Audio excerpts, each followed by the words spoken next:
káàsán wọlé sínú wà lókè kó tutù mọ ẹ kí mo wọṣọ mo dira àti kí gbogbo dáwọ gbogbo ẹ dúró tutù yẹn ni. Ẹ̀yin,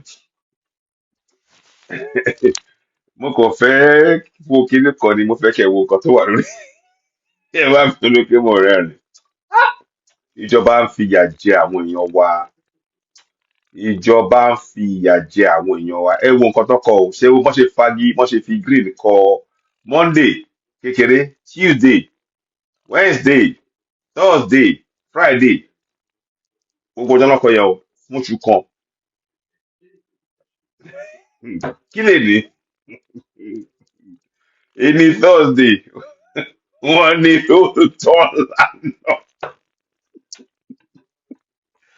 Ẹ wò mo ń rẹ́rìn kí ó sọ̀rọ̀ ìrìn o. Kì í sọ̀rọ̀ ni. Kò ń ṣe ọ̀rọ̀ ìrìn rárá. Ebi ń pa àwọn èèyàn wa gidi gan ni. Mo ti sọ o, èmi á tún máa tẹnu mọ́. Ẹ jẹ́ ká kópa nínú ìjọba wa o. Ẹ jẹ́ kí a kópa nínú ìjọba wa.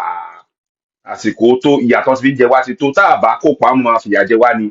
Tá a bá ní pé ká gbójú kúrò ń bẹ owó tí tá a bá gbẹ̀tọ́ wa owó yẹn wọ́n á tún fi jẹ wá ń yà wọ́n á tún fi rẹ̀ wá jẹ sí ni. Ẹ jẹ́ ká kópa nínú ìjọba wa. Ẹ lọ sórí www.citizenry.org.